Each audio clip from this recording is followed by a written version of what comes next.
to boost their income while supporting a sustainable future. Under the guidance of the Honorable Prime Minister of India, our nation has set ambitious targets and introduced transformative policies that have positioned the country as a global leader in green energy. His vision has not only inspired domestic progress, but has also attracted international investment, driving significant advancements in the sector. I now take the privilege and the honor of requesting the Honorable Prime Minister of India, Shri Narendra Modi ji, to please address the gathering and share his vision on the occasion. Ladies and gentlemen, the Honorable Prime Minister of India, Shri Narendra Modi ji.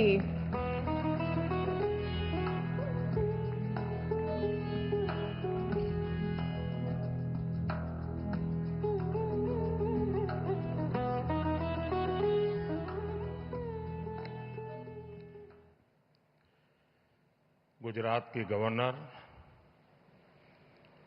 Shri Acharya Devvrat जी, गुजरात के मुख्यमंत्री श्रीमान भूपेंद्र भाई पटेल, आंध्र प्रदेश के मुख्यमंत्री श्रीमान चंद्रबाबू नायडू जी, राजस्थान के मुख्यमंत्री श्रीमान भजनलाल शर्मा जी, मध्य प्रदेश के मुख्यमंत्री श्रीमान मोहन यादव जी, छत्तीसगढ़ के मुख्यमंत्री जी भी यहां देख रहा हूं मैं, गोवा के मुख्यमंत्री दिखाई दे रहे हैं और कई राज्यों के ऊर्जा मंत्री भी मुझे नजर आ रहे हैं। उसी प्रकार से विदेश के मेहमान, जर्मनी की इकोनॉमिक कोऑपरेशन मिनिस्टर, डेनमार्क के इंडस्ट्री बिजनेस मिनिस्टर, मंत्रिमंडल के मेरे साथी प्रहलाद जोशी, श्रीपद नाइक जी और दुनिया के कई देशों से आए हुए सभी डेलीगेट्स, देवी और सज्जनों, दुनिया के अनेक देशों से पधारे हुए सभी साथियों का वेलकम करता हूं, उनका अभिनंदन करता हूं। ये री इन्वेस्ट कॉन्फ्रेंस का 4th एडिशन है। मुझे पूरा विश्वास है आने वाले 3 दिनों तक यहां एनर्जी के फ्यूचर, टेक्नोलॉजी और पॉलिसीज पर सीरियस डिस्कशन होगा। यहां हमारे सीनियर मोस्ट सारे चीफ मिनिस्टर्स भी हमारे बीच हैं। उनका अपना भी इस क्षेत्र में बहुत अनुभव है। इन चर्चाओं में हमें उनका भी मूल्यवान मार्गदर्शन मिलने वाला है। इस कॉन्फ्रेंस से हम जो एक दूसरे से सीखेंगे वो पूरी ह्यूमैनिटी की भलाई के काम आएगा। मेरी शुभकामनाएं आप सबके साथ हैं। फ्रेंड्स, आप सभी जानते हैं कि भारत की जनता ने 60 साल बाद लगातार किसी सरकार को 3rd टर्म दिया है।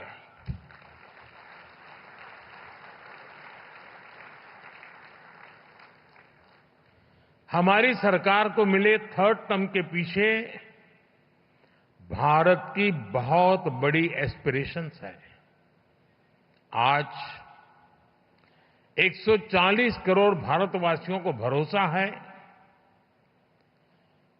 भारत के युवाओं को भरोसा है, भारत की महिलाओं को भरोसा है कि उनकी एस्पिरेशंस को पिछले 10 साल में जो पंख लगे हैं वो इस 3rd टर्म में एक नई उड़ान भरेंगे।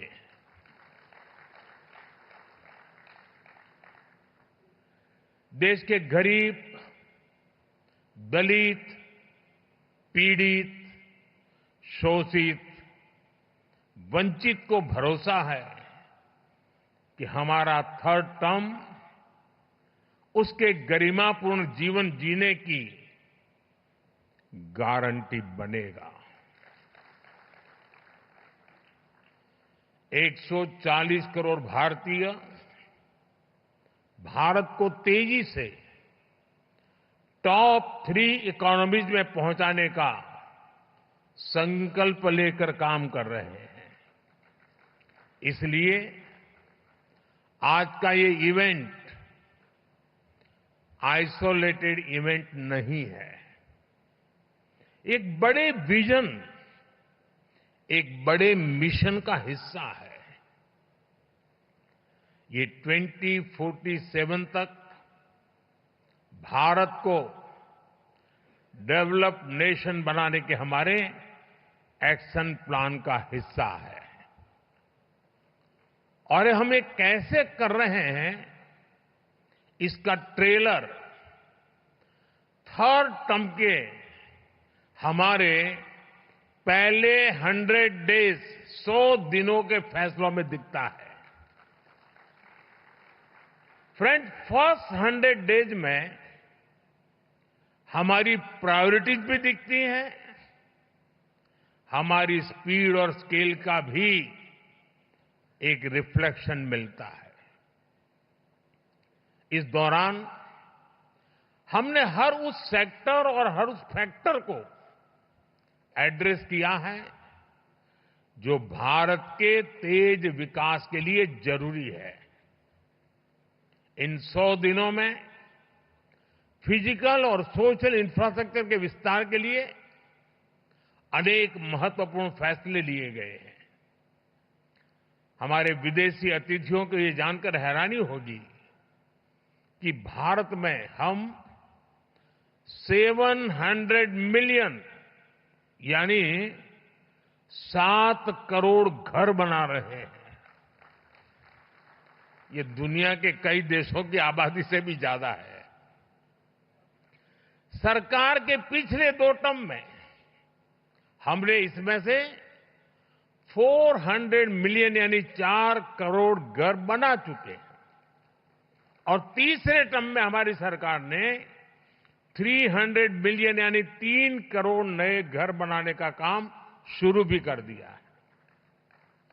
बीते 100 दिनों में भारत में 12 नए इंडस्ट्रियल सिटीज बनाने का फैसला किया गया है।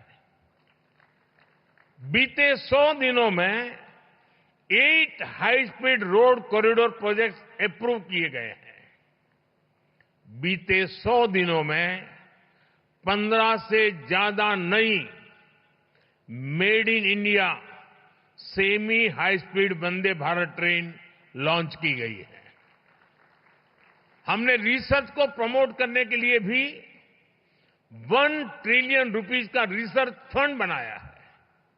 हमने इलेक्ट्रिक मोबिलिटी को बढ़ावा देने के लिए भी अनेक इनिशिएटिव्स अनाउंस किए हैं। हमारा लक्ष्य हाई परफॉर्मेंस बायो मैन्युफैक्चरिंग को बढ़ावा देने का है और ये भविष्य इसी से जुड़ा रहने वाला है। इसके लिए बायो E3 पॉलिसी को भी मंजूरी दी गई है। साथियों, बीते 100 डेज में ग्रीन एनर्जी के लिए भी कई बड़े फैसले लिए गए हैं।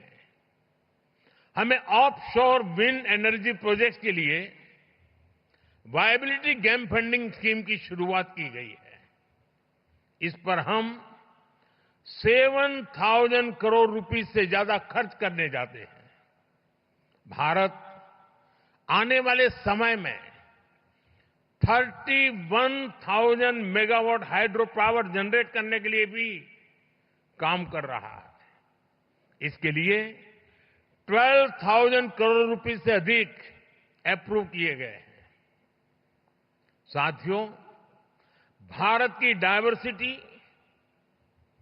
भारत की स्केल, भारत की कैपेसिटी, भारत का पोटेंशियल, भारत की परफॉर्मेंस, ये सब यूनिक है। इसलिए मैं कहता हूं, Indian solutions for global application. इस बात को दुनिया भी भली भांति समझ रही है। आज भारतीयों को ही नहीं, बल्कि पूरी दुनिया को लगता है कि भारत 21st सेंचुरी की बेस्ट बेट है।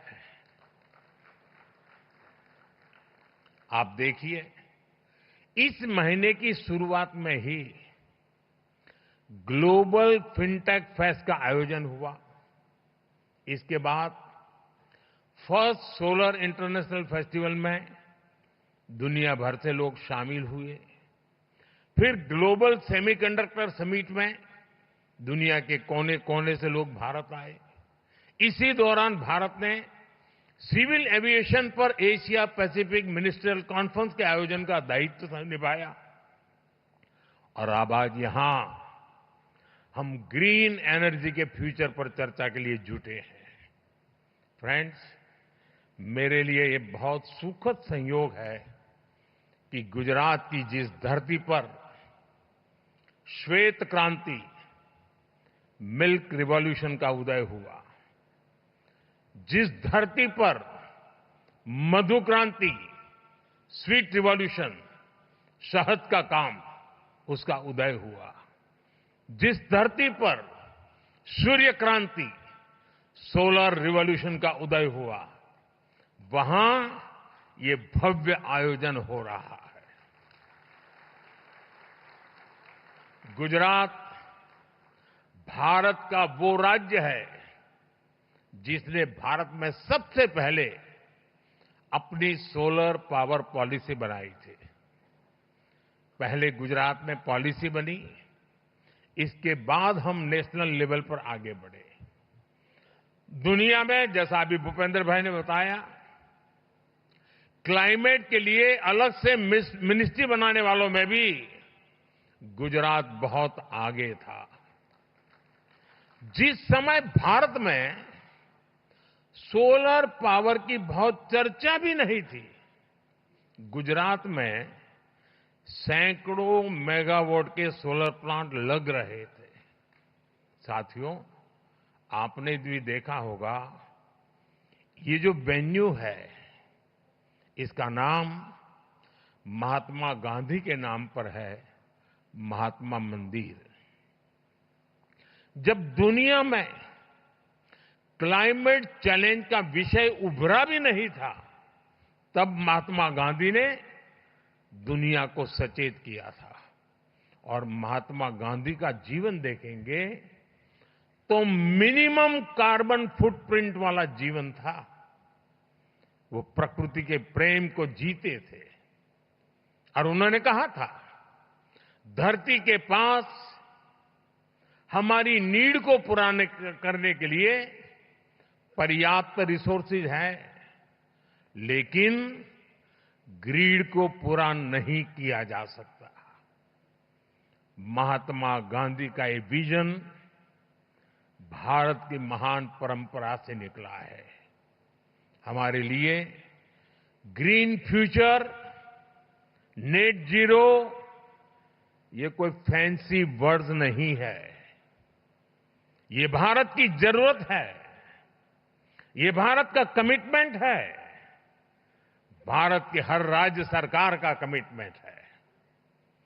एक डेवलपिंग इकोनॉमी के नाते हमारे पास भी इन कमिटमेंट से बाहर रहने का जायज बहाना था।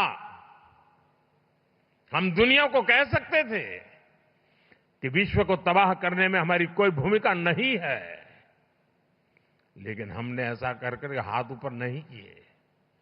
हम मानव जात के उज्जवल भविष्य की चिंता करने वाले लोग थे और इसलिए हमने दुनिया को राह दिखे उस प्रकार से जिम्मेवारी के साथ अनगिनत कदम उठाए हैं। आज का भारत सिर्फ आज का नहीं, बल्कि आने वाले 1000 साल का बेस तैयार कर रहा है। हमारा मकसद सिर्फ टॉप पर पहुंचना ही नहीं है, हमारी तैयारी टॉप पर सस्टेन करने की है। भारत इस बात को भली भांति जानता है। हमारी एनर्जी नीड्स क्या है, भारत जानता है। 2047 तक डेवलप्ड नेशन बनाने के लिए हमारी रिक्वायरमेंट्स क्या है, और हम ये भी जानते हैं कि हमारे पास अपने ऑयल और गैस के भंडार नहीं है। हम एनर्जी इंडिपेंडेंट नहीं है, और इसलिए हमने solar power, wind power, nuclear और हाइड्रो पावर के दम पर अपने फ्यूचर को बिल्ड करने का फैसला लिया है। फ्रेंड्स, भारत G20 में पहला ऐसा देश है जिसने पेरिस में तय क्लाइमेट कमिटमेंट्स को डेडलाइन से 9 साल पहले अचीव कर लिया, 9 साल पहले पूरा कर दिया। और G20 देशों के समूह में हम अकेले हैं जिसने करके दिखाया है। जो डेवलप्ड नेशन नहीं कर पाए, वो एक डेवलपिंग नेशन ने दुनिया को करके दिखाया है। अब 2030 तक 500 गीगावाट रिन्यूएबल एनर्जी के टारगेट को अचीव करने के लिए हम एक साथ कई स्तर पर काम कर रहे हैं। हम ग्रीन ट्रांजिशन को पीपल्स मूवमेंट बना रहे हैं। आप सभी को, अभी आपने वीडियो भी देखा, हमारी पीएम सूर्यघर मुफ्त बिजली स्कीम को स्टडी करना चाहिए। ये रूफटॉप सोलर की एक यूनिक स्कीम है।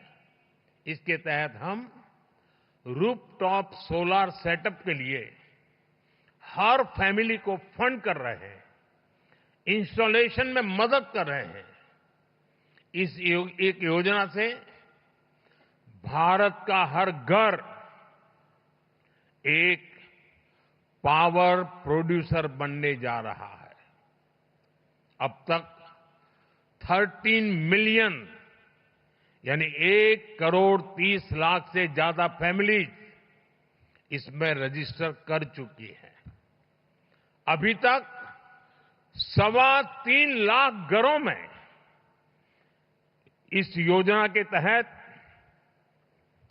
इंस्टॉलेशन का काम पूरा भी हो चुका है। साथियों, पीएम सूर्यघर मुफ्त बिजली योजना के जो रिजल्ट आने शुरू हुए हैं, ये रिजल्ट अपने आप अद्भुत है। एक छोटा परिवार जिसकी महीने में 250 यूनिट बिजली की खपत है और जो 100 यूनिट बिजली पैदा करके ग्रिड में बेच रहा है, उसे साल में करीब करीब 25,000 रुपए की कुल बचत होगी। यानी लोगों का जो बिजली बिल बचेगा और जो वो कमाएंगे, उससे उनको करीब 25,000 रुपए का फायदा होगा। अगर इस पैसे को वो पीपीएफ में डालते हैं, पीपीएफ में डाल देते हैं, और घर में मानो बेटी का जन्म हुआ है, 1 साल की बेटी है, तो 20 साल बाद 10-12 लाख रुपए से ज्यादा उनके पास होंगे।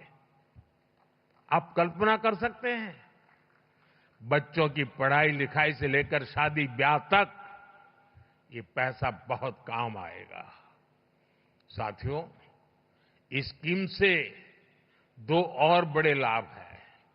ये स्कीम इलेक्ट्रिसिटी के साथ साथ एम्प्लॉयमेंट जनरेशन और एनवायरमेंट प्रोटेक्शन का भी माध्यम बन रही है। ग्रीन जॉब बहुत तेजी से बढ़ने वाले हैं। हजारों वेंडर्स की जरूरत पड़ेगी। लाखों लोग इसको इंस्टॉल करने के लिए लगेंगे। इस योजना से करीब 2 मिलियन यानी 20 लाख रोजगार पैदा होंगे। पीएम सूर्यघर स्कीम के तहत 3 लाख नौजवानों को स्किल्ड मैन पावर के तौर पर तैयार करने का लक्ष्य है।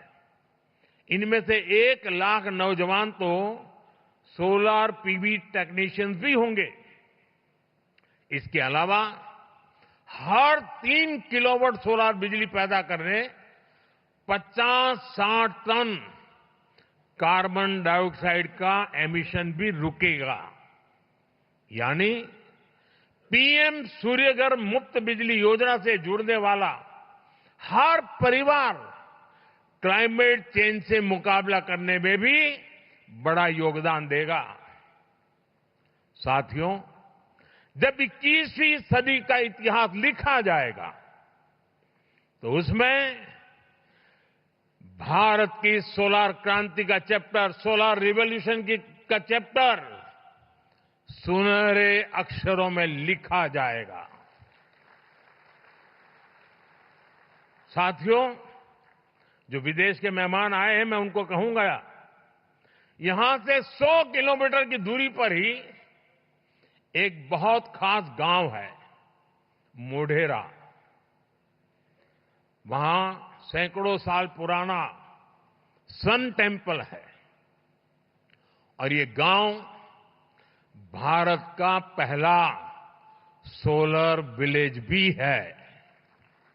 यानी इस गांव की सारी जरूरतें सोलर पावर से पूरी होती है। आज देश भर में ऐसे अनेक गांवों को सोलर विलेज बनाने का अभियान चल रहा है। साथियों, मैं अभी यहां जो एग्जीबिशन लगा है वो देखने गया था और आप सबसे मेरा आग्रह है, एग्जीबिशन जरूर देखिए। आप सभी अयोध्या के बारे में तो भरपूर जानते हैं। अयोध्या नगरी भगवान राम की जन्मस्थली है और भगवान राम तो सूर्यवंशी थे।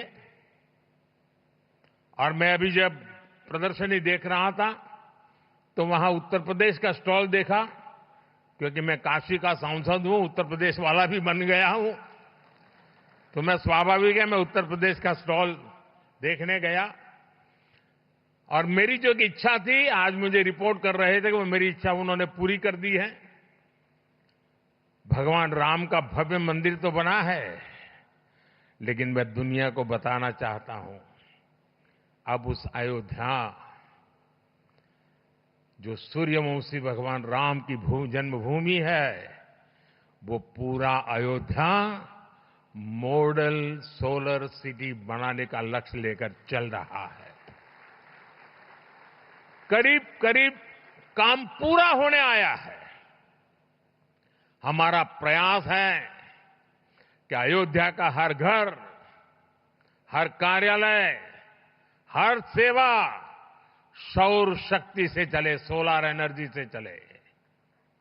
और मुझे खुशी है कि अब तक हम अयोध्या के अनेकों सुविधाओं और घरों को सोलर एनर्जी से जोड़ चुके हैं। अयोध्या में बड़ी संख्या में सोलर स्ट्रीट लाइट्स, सोलर चौराहे, solar boards, solar water ATM और सोलर बिल्डिंग देखी जा सकती है। हमने भारत में ऐसे 17 शहरों की पहचान की है जिसे हम इसी प्रकार सोलर सिटी के तौर पर विकसित करना चाहते हैं। हम अपने एग्रीकल्चर फील्ड्स को, हमारे खेतों को भी, हमारे किसानों को आत्मनिर्भर बनाने के लिए सोलर पावर जनरेशन का माध्यम बना रहे हैं।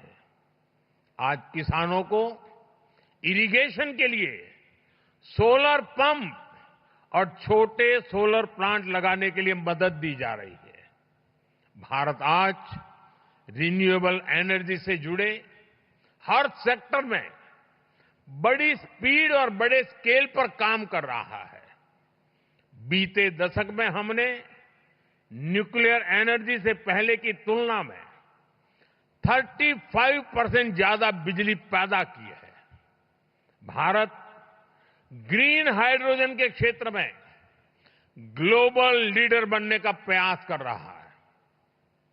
इसके लिए हमने करीब 20,000 करोड़ रुपए का ग्रीन हाइड्रोजन मिशन लॉन्च किया है।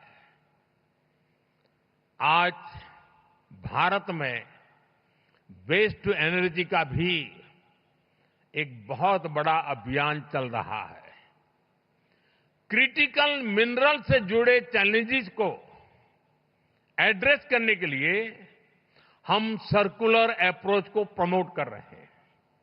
रीयूज और रीसाइकल से जुड़ी बेहतर टेक्नोलॉजी तैयार हो, इसके लिए स्टार्टअप्स को भी सपोर्ट किया जा रहा है। साथियों, प्रो प्लेनेट पीपल का सिद्धांत हमारा कमिटमेंट है। इसलिए भारत ने दुनिया को मिशन लाइफ यानी लाइफस्टाइल फॉर एनवायरनमेंट का विजन दिया है। भारत ने इंटरनेशनल सोलर अलायंस का इनिशिएटिव लेकर दुनिया के सैकड़ों देशों को जोड़ा है। भारत की G20 प्रेसिडेंसी के दौरान भी ग्रीन ट्रांजिशन पर भी हमारा बहुत फोकस रहा है। G20 समिट के दौरान ग्लोबल बायोफ्यूल अलायंस भी लॉन्च किया गया था। भारत ने अपनी रेलवे को इस दशक के अंत तक नेट जीरो बनाने का भी लक्ष्य रखा है। कुछ लोगों को लगेगा भारत की रेलवे नेट जीरो हो मतलब क्या है, जरा मैं उनको बताता हूं। हमारा रेलवे नेटवर्क इतना बड़ा है कि डेली ट्रेन के डिब्बे में करीब करीब 1-1.5 करोड़ लोग होते हैं। इतनी बड़ी ट्रेन का, और उसको हम नेट जीरो बनाने वाले हैं। हमने ये भी तय किया है कि 2025 तक हम पेट्रोल में 20% इथेनॉल ब्लेंडिंग का टारगेट हासिल करेंगे। भारत के लोगों ने गांव-गांव में हजारों अमृत सरोवर भी बनाए हैं, जो वाटर कंजर्वेशन के काम आ रहे हैं। आजकल आप देख रहे होंगे भारत में लोग अपनी मां के नाम पर एक पेड़ लगा रहे हैं। एक पेड़ मां के नाम। मैं आपसे भी इस अभियान से जुड़ने का आग्रह करूंगा, दुनिया के हर नागरिक को आग्रह करूंगा। साथियों, भारत में रिन्यूएबल एनर्जी की डिमांड तेज हो रही है। सरकार भी इस डिमांड को मीट करने के लिए नई पॉलिसीज बना रही है, हर तरह से सपोर्ट दे रही है।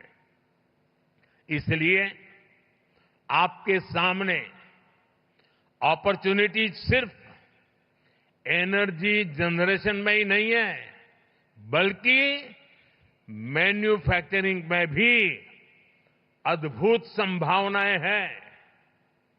भारत का प्रयास पूरी तरह से मेड इन इंडिया सॉल्यूशन का है। इससे भी आपके लिए यहां अनेक संभावनाएं बन रही है। भारत सही मायने में आपके लिए एक्सपेंशन की ओर बेहतर रिटर्न की गारंटी है। और मैं आशा करता हूं कि आप उसमें जुड़ेंगे, इस क्षेत्र में इन्वेस्टमेंट के लिए इससे बेहतर कोई जगह नहीं हो सकती है। इनोवेशन के लिए बहुत अच्छी जगह और नहीं हो सकती है। और मैं कभी-कभी सोचता हूं, हमारे मीडिया में कभी-कभी गॉसिप कॉलम आती है, बड़ी चटाकेदार होती है, मजेदार होती है कभी-कभी, लेकिन उनका एक बात पर ध्यान नहीं गया और आज के बाद जरूर ध्यान जाएगा।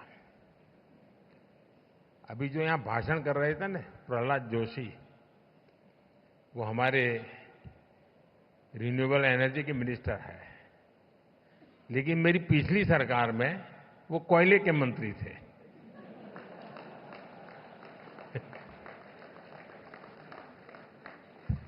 तो देखिए, मेरा मंत्री भी कोयले से रिन्यूएबल एनर्जी की तरफ चला गया।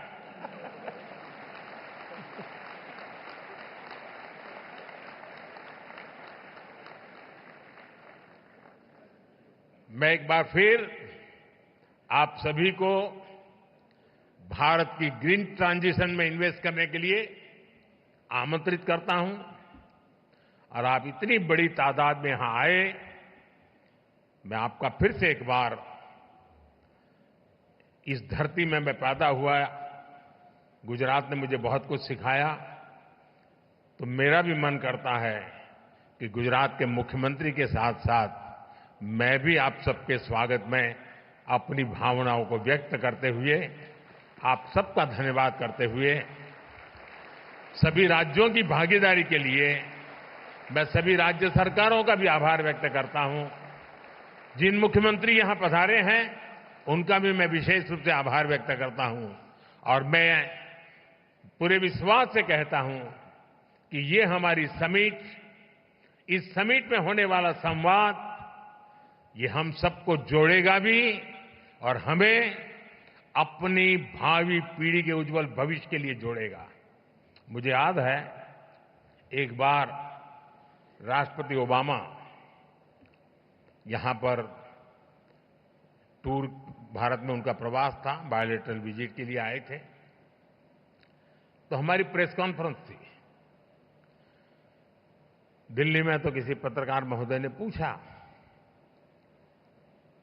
क्योंकि उस समय चल रहा था, लोग भांति भांति के सारे आंकड़े घोषित करते रहते, ये करेंगे वो करेंगे, तो उन्होंने मुझे पूछा कि दुनिया में भांति भांति के देश बड़े बड़े टारगेट तय कर रहे हैं, क्या इसका दबाव है क्या आपके मन पर? और मैंने उस दिन जवाब दिया था मीडिया को, ये मोदी है।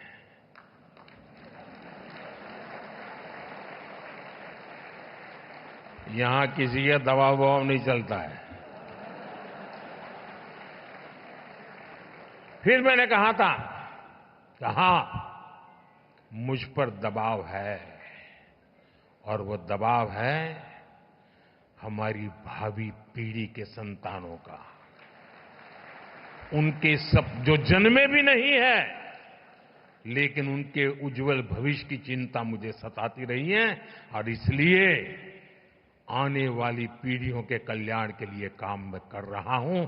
और आज भी ये समिट हमारे बाद दूसरी, तीसरी, चौथी पीढ़ी के उज्जवल भविष्य की गारंटी बनने वाली है। उतना बड़ा काम करने के लिए आप यहां आए हैं। महात्मा गांधी के नाम पर बने इस महात्मा मंदिर में आए हैं। मैं फिर एक बार आप सबका हृदय से बहुत बहुत धन्यवाद करता हूं। नमस्कार। बहुत धन्यवाद माननीय प्रधानमंत्री जी। इस महत्वपूर्ण क्षण में हम हमारे आदरणीय प्रधानमंत्री जी श्री नरेंद्र मोदी जी के प्रति हार्दिक आभार व्यक्त करते हैं। माननीय प्रधानमंत्री जी के गतिशील और दूरदर्शी नेतृत्व में भारत के नवीकरणीय ऊर्जा परिदृश्य